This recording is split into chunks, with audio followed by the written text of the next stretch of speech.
अस्सलामुअलैकुम और ख़ायबान में माशरात की जानिब से इनकी गहराइयों से खुशामदीद और ख़ास रज़ा आपकी खिदमत में एक बार फिर हाजिर है। इस आज रात UFC का एक बड़ा इतना स्टार स्टडेड इवेंट तो नहीं है, लेकिन जो इसकी मेन इवेंट फ़ाइट है थियागो सैंटोस और जॉनी वॉकर।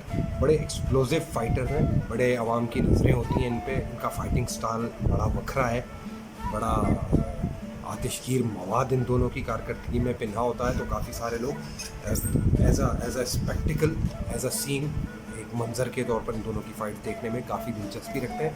तो लाइट हैवी वेट डिवीज़न की ये फ़ाइट है जो आज रात UFC के एपेक्स सेंटर में होने जा रही है।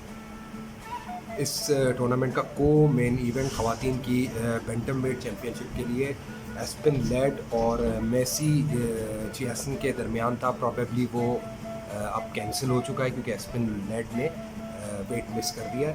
तो केविन हॉलैंड और काइल डॉकस के दरमियान जो फाइट थी मिडिल वेट की, उसको अब प्रोमोट कर दिया गया है को मेन इवेंट के लिए। इतनी ज़्यादा सिग्निफिकेंट फाइट नहीं है। दोनों फाइटर्स मिडिल वेट की तबके की दर्जाबंदी में बिल्कुल बाउंड्री लाइन पर हैं, बिल्कुल आखिरी नंबरों पर हैं। तो इस फाइट पर हम अपना कोई तबसरा, कोई तज्जिया करने की कोशिश नहीं करेंगे।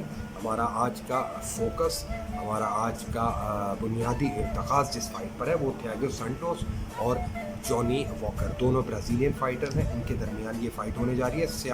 सैंटोस 37-38 साल उम्र के फाइटर हैं और ये नुक्ता इस फाइट के हवाले से खासा अहमियत का हामिल है। आज रात या कल सुबह तक जब आप ये फाइट देख चुके होंगे तो मेरे अंदाजे के मुताबिक कुछ न कुछ इस नुक्ते का इस फाइट में अहम अमल दखल यकीनी तौर पर नज़र आएगा आपको। 21 फाइट्स ये लड़ चुके हैं, 9 फाइट्स आ रहे हैं, 21 में से 15 फाइट्स ये नॉकआउट या टेक्निकल नॉकआउट की बुनियाद पर जीतने में कामयाब हुए हैं। 1 सबमिशन है इनके क्रेडिट पर और 5 डिसीशंस के ज़रिए इन्होंने पॉइंट्स की बुनियाद पर फतवात सबमिट किए हैं। जबकि इनकी जो शिकस्तों का तनासुब है उसमें 3 बार ये नॉकआउट हुए हैं, 3 ही बार सबमिट हुए हैं और 3 ही बार डिसीशन यानी पॉइंट की बुनियाद पर मुकाबला हारे हैं। तो शिकस्त के मामले में खासा तवाज़ुन, खासी बराबरी रखने के कायल नज़र आते हैं थियागो सैंटोस। जबकि दूसरी जानब जॉनी वॉकर 29 साल उम्र के हैं, यंग एक्सप्लोसिव वर्सटाइल फाइटर हैं। 18 मुकाबले अब से पहले ये लड़ चुके हैं, जिसमें से 5 मुकाबलों में इनको शिकस्त हुई है। इन 5 मुकाबलों में से 2 मुकाबले ये UFC ही में हारे हैं। इसके अलावा 18 में से 15 मुकाबले जो हैं वो ये नॉकआउट के ज़रिए जीतने में कामयाब हुए हैं। फर्स्ट राउंड नॉकआउट्स की इनको ख़ास आदत है, इनको बड़े आदी नज़र आते हैं ये फर्स्ट राउंड में नॉकआउट करने के। अपने कैरियर में काफ़ी नुमायाँ फर्स्ट राउंड नॉकआउट्स कर चुके हैं। यहाँ तक कि जो आखिरी फ़ाइट इन्होंने जीती है रियान स्पेन के ख़िलाफ़, वो भी बड़ा एक स्पेक्टेकल, बड़ा एक हाईलाइट रील किस्म का नॉकआउट था। 3 ही मिनट में रियान स्पेन को नॉकआउट करने में कामयाब हुए थे ये। 15 टेक्निकल नॉकआउट की बुनियाद पर फतूहात हैं, 2 बार सबमिशन के ज़रिए जीतने हैं, 1 बार डिसीजन की बुनियाद पर जीते हैं। तो ओवरऑल विनिंग आर्सेनल इनकी जो है निस्बतन ज़्यादा वर्सटाइल, निस्बतन हमाजहत दिखाई देते हैं जीतने के मामले में। एक से ज़्यादा अंदाज से मुकाबला जीतने में पहले कामयाब रहे हैं। जहाँ तक इनकी शिकस्तों का मामला है तो 3 बार नॉकआउट हो चुके हैं अपने कैरियर में, 1 बार सबमिशन के ज़रिए हारे हैं और 1 ही बार डिसीजन पर हारने में कामयाब। अच्छा, अब इन दोनों का एक बेसिक जॉल डाउन हम कर देते हैं। इन दोनों फाइटर्स की पर्सनैलिटी, इनका फाइटिंग स्टाइल और जो इनकी करैक्टरिस्टिक्स है। 4.27 स्ट्राइकिंग एक्यूरेसी है थियागो सैंटोस की पर मिनट, जो कि खासी सेहतमंद स्ट्राइकिंग है। लेकिन जो इनकी एक्यूरेसी है, ये स्ट्राइक्स जो ये लगाते हैं उसमें से कितनी स्ट्राइक्स बहुत ज़्यादा फवाल, बहुत ज़्यादा असर पजीर होती हैं, इस इंडिकेशन के हवाले से इनकी परफॉर्मेंस थोड़ी सी कम है। 48%, 100 में से 48 बार इनके ऐसे होते हैं जो काम के होते हैं, कारगर होते हैं। बाकी 52 बार ऐसे हैं जो निस्बतन नाकारा चले जाते हैं। तो ये एक अहम सरप्राइजिंग फैक्टर होगा, बिलखुसूस एक ऐसी फाइट में जहां दोनों ही फाइटर्स एक्सप्लोसिव हद तक स्ट्राइकिंग हैवी हैं। तो ये नंबर प्रॉबेबली थियागो सैंटोस को किसी दर्जे में हॉन्ट करने जाएगा। इसके अलावा जो डिफेंसिव अप्रोच है इनकी स्ट्राइकिंग में, 2.3 ज़रब ये सहते हैं। 55% इनकी डिफेंस एक्यूरेसी है। दूसरी जानिब वॉकर पे आ जाए तो 4.41 का इनका स्ट्राइकिंग ऑफेंस एवरेज है पर मिनट के हिसाब से। 72% एक्यूरेसी है जो कि तकरीबन दुगनी है सैंटोस की एक्यूरेसी से। यंग भी हैं, स्ट्राइकिंग में एक्सप्लोसिवनेस और वर्सटैलिटी भी ज़्यादा है, और साथ ही जिस तनासुब से वार करते हैं उसमें एक्यूरेसी, उसमें करेक्शन की मिक़दार थियागो सैंटोस के किए हुए वार की निस्बत तकरीबन दुगनी होती है। टेक डाउन्स इस फाइट में इतने ज़्यादा असर पजीर दिखाई नहीं देते हैं बज़ाहिर।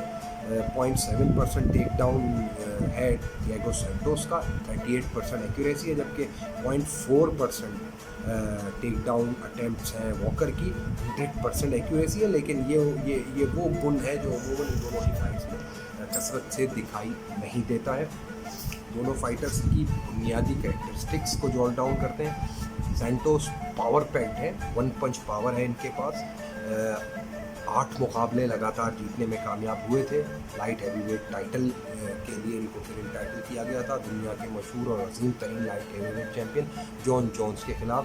स्प्लिट डिसीजन, मुंसिफिन के इख्तलाफी फैसले की बुनियाद पर वो मुकाबला हारने में कामयाब हुए थे। और मुझसे पूछे मेरी राय के मुताबिक उस मुकाबले को हारने के बाद से कभी भी ये दोबारा अपना जोबन, अपनी पूरी असर पजीरी, अपनी पूरी इस्तेदाद हासिल नहीं कर पाए।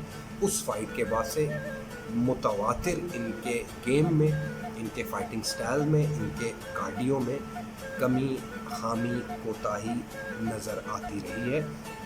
दूसरी जानिब जॉन जोन्स को खासा इन्होंने तंग किया था। एक और ख़ास बात जो इनके रिज्यूम पर है, बड़ा एक प्रॉमिसिंग जो नुक्ता है वो ये है कि मौजूदा लाइट हैवीवेट चैम्पियन जॉन ब्लाहोविच को भी नॉकआउट की बुनियाद पे हरा चुके हैं। लेकिन ये कुछ सदियों पुरानी सी बात मालूम होती है। आखिरी जो इनकी 3 फाइट्स हैं, तीनों फाइट्स ये हारे हैं, और तीनों ही फाइट्स निस्बतन स्टाइलमेट, लूप साइडेड, एक तरफा से अंदाज में हारे हैं। कोई ज़्यादा एक्सप्लोजिवनेस, बहुत ज़्यादा मुकाबले की इस्तेदाद हारने वाली फ़ाइट्स में दिखाने में कामयाब नहीं हुए थे। दूसरी जानिब जॉनी वॉकर, बहुत ज़्यादा पावर इनके शॉट्स में भी है, वायोलेंट है, मुतशद्दिद हैं, एंगल्स में वर्सैलिटी बहुत ज़्यादा है। किक्स और एल्बोस की बुनियाद पर नित नए अनोखे जावियों से हमला करने का हुनर बखूबी जानते हैं। 9 मुकाबले लगातार जीत चुके थे जब इनको कोरी एंडरसन के खिलाफ मुकाबिल ठहराया गया, और वो मुकाबला ये पहले ही राउंड में हारने में कामयाब हुए।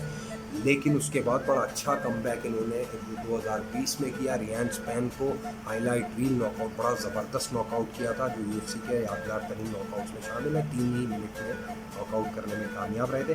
मेंटालिटी इनकी डू एंड डाई वाली है, आर या पार के अंदाज से ये ऑपरेट करते हैं। बहुत ज़्यादा सोचना समझना इनका खासा नहीं है, बल्कि एक्सप्लोजिवनेस, असर पजीरी और जो 16 सिफत इनकी स्ट्राइकिंग है उसी पे निसार करते हुए जल्द से जल्द मुकाबले को ख़त्म करने की कोशिश करते हैं। इस मुकाबले में जिन नुकात पे हमें खुसूसी तवज्जो रखनी होगी, 2 बार घुटने की एक्सटेंसिव डिटेल्ड सर्जरी करवा चुके हैं थियागो सैंटोस।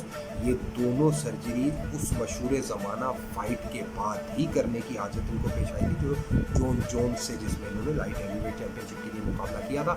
और मेरी माने तो उसके बाद से कभी भी अपने फुल कलर में, अपनी पूरी इस्तेदाद, पूरी पावर में उस मुकाबले के बाद से नज़र नहीं आए हैं। आखिरी बार अलेक्जेंडर रेकिच जो सलाहियत के अतबार से इनसे कहीं कम गर्दाने जाते हैं मिक्स मार्शल आर्ट के हलकों में, उनसे मुंसिफिन के फैसले की बुनियाद पर हारे थे, जो इस बात की भी अलामत है कि वाक़तन इनकी एक्सप्लोजिवनेस या जो फाइट फिनिश करने की इंस्टेंट होती है वो तेज़ी से ख़त्म या नापैद होती जा रही है। गुलेवो टक्सेरा जो कि इस वक्त मौजूदा लाइट हैवीवेट के चैम्पियनशिप टाइटल के हकदार हैं, अगले ही महीने जॉन ब्लाहोविच से उनका मुकाबला होने वाला है। उनसे सबमिशन की बुनियाद पर ये रैकेट से पहले मुकाबला हारे थे। दूसरी तरफ 8 साल इनसे छोटे हैं, एक्सप्लोजिव हैं, यंग हैं, स्ट्राइकिंग में निस्बतन 16 सिफत ज़रा धमाका खेजी ज़्यादा दिखाई दे रही है। जॉनी वॉकर तकरीबन 1 साल से ये फाइट नहीं कर पाए। एक साल पहले रियान स्पैन को इन्होंने हराया था। कार्डियो इश्यूज इन दोनों फाइटर्स के साथ हैं, और हम अपनी कराची की इस्तिलाह में उमूमन कहा करते हैं जब कोई फाइटर या कोई शख्स कोई इंजरी या कोई आरिज़ा, कोई बीमारी तवील अरसे तक अपने साथ कैरी करे तो इसे कराची की इस्तिलाह में तोता पालना कहा जाता है। तो मेरी मालूमात के मुताबिक ये दोनों ही फाइटर बड़े सीनियर, बड़े उधेड़ उम्र किस्म के दो तोते पाले हुए हैं। दोनों के इंडिविजुअल तोते हैं। थियागो सैंटोस का घुटना किसी भी वक्त उनको जुल दे सकता है, जबकि मुझे याद पड़ता निकिता क्राइलोव को हराने के बाद नागन डांस करने की कोशिश की थी अखाड़े में जॉनी वॉकर ने, जिसके बाद इनका कंधा टूट गया था। मेरी मालूमात के मुताबिक उस कंधे की अभी तक कोई जर्राही, कोई रिकन्स्ट्रक्टिव प्रोसेस नहीं कर पाए हैं। मुतअद्दिद कैंप्स चेंज कर चुके हैं। पहले ताइवान में ट्रेनिंग करते थे, उसके बाद फराज सहाबी के ट्राई स्टार जिम में ट्रेनिंग की उन्होंने, और आजकल मशहूर ज़माना कॉनर मैग्रेगर के कोच जॉन कैवानाहन के क्लब SPG में ट्रेन किया करते हैं। लेकिन ये कैंप स्विच करने के बाद एक फ़ाइट हाईलाइट रील अंदाज में जीतने में कामयाब हुए थे। तो यकीनन कुछ न कुछ मुनफ़ियाती पहलू है जो ये कैंप्स चेंज करने के बाद उनको मिला है। तो अब आ जाते हैं ऑफिशियली इस मुकाबले की प्रेडिक्शन की तरफ। एक ऐसा मुकाबला है मेरी नज़र में जिसमें ये बताना खासा मुश्किल है कि किस बुनियाद पे कौन सा फाइटर जीत सकेगा। अलबत्ता ये कहना खासा सहल, खासा आसान है कि किस बुनियाद पे कौन सा फाइटर हार सकता है। कार्डियो की बुनियाद पे दोनों फाइटर हार सकते हैं। किसी मखसूस मकाम पे लगने वाली कोई संगीन चोट फौरी इस मुकाबले को हाथले की तरफ ले जा सकती है। मिक्स मार्शल आर्ट की खैबान मिक्स मार्शल आर्ट की जानिब से ऑफिशियल प्रेडिक्शन आपकी खिदमत में किए देते हैं। मनतकी तौर पर तजुर्बे के लिहाज से और जो प्रोफाइल है उसके हिसाब से 10 में से 7 इशारे यकीनन इस बात के होंगे कि प्रोबेबली ये फ़ाइट थियागो सैंटोस जीतने में कामयाब हो जाए। लेकिन किसी हद तक मेरी छठी हिस्स ये बता रही है कि इस फाइट को मंतक पे नहीं बल्कि वो जो करिश्मा, जो एक्स फैक्टर होता है, उसकी बुनियाद पर परखना ज़्यादा मौजू रहेगा। तो इस फाइट में कीज़ दोनों थियागो सैंटोस के लिए बिलखुसूस स्टे बैक रहना, थोड़ा सा कंटेंड रहना बहुत की साबित होगी। अगर ये अपनी टांग बचाना चाहते हैं, मुकाबले के दूसरे तीसरे राउंड तक जाना चाहते हैं, तो यकीनन इन्हें थोड़ा सा अपने आप को हेल्ड बैक करके टेक्निकल एस्पेक्ट के हिसाब से ज़्यादा बेहतर स्ट्राइकर है। तो ये सूरत हाल फेवर करती हुई भी इनको दिखाई दे रही है। और दूसरा बहुत अहम नुक्ता जो मेरा नहीं ख्याल इनको कोई सजेस्ट करेगा, लेकिन जॉनी वॉकर के कंधे की कंडीशन को देखते हुए और उनके प्रीवियस टेक डाउन्स के बाद जो उनकी प्रेगनेंसी है, अगर उनको टेक डाउन करने की कोशिश की जाती है तो बहुत जल्दी आयरेट होते हैं, बहुत जल्दी अपना प्लान, अपनी स्ट्रेटजी को छोड़ देते हैं। तो टेक डाउन अहम रहेगा थियागो सैंटोस के लिए। दूसरी तरफ जॉनी वॉकर को ये फाइट जीतने के लिए सबसे अहम नुकता, क्योंकि कार्डियो हमेशा से उनका मशकूक है, तो सबसे अहम बात खासा पेशेंट रहना पड़ेगा। बैक हैंड उनके जहन में स्ट्राइकिंग की बुनियाद पे ज़रूर होना चाहिए कि वो निस्बतन थियागो सैंटोस से सेहत, उम्र और पावर के मामले में, स्पीड के मामले में कुछ फौकियत, कुछ सबकत रखते हैं। तो पेशेंस के साथ, काम और कंपोज रहते हुए अखाड़े में इनको उतरना होगा। और सबसे बुनियादी मामला जिस पे सबसे ज़्यादा एम्फेसिस करने की जॉनी वॉकर को ज़रूरत है वो होंगी लेग किक्स। अगर 2 या 3 लेग किक्स भी ये मुनासिब मकाम पे लैंड करने में कामयाब हो गए तो रिवायती तौर पर थियागो सैंटोस का हालिया माजी ये बता रहा है कि ये फाइट दूसरे राउंड से आगे जाने में कामयाब नहीं होगी। तो यही हमारी ऑफिशियल प्रेडिक्शन है। मेरी नाखिस राय के मुताबिक खयाबान मिक्स मार्शल आर्ट की ऑफिशियल प्रेडिक्शन ये है कि ये फ़ाइट पहले या दूसरे राउंड में नौजवान versatile Johnny walker technical knockout की बुनियाद पर जीतने में कामयाब हो जाएंगे। ये इवेंट देखिएगा, ये फ़ाइट देखिएगा, हमारा वीडियो देखिएगा, इसे लाइक कीजिएगा, शेयर कीजिएगा। फ़ाइट के मुतालिक कोई कमेंट्स, कोई सलाह, कोई तनकीद, कोई तारीफ़ हो तो हम कमेंट्स में उनका इंतज़ार करेंगे। अगली बार किसी नए इवेंट, किसी नए मौजू के साथ फिर वीडियो लेके आपकी खिदमत में हाजिर होंगे। तब तक के लिए अपना बहुत ख्याल रखिएगा। Bye bye.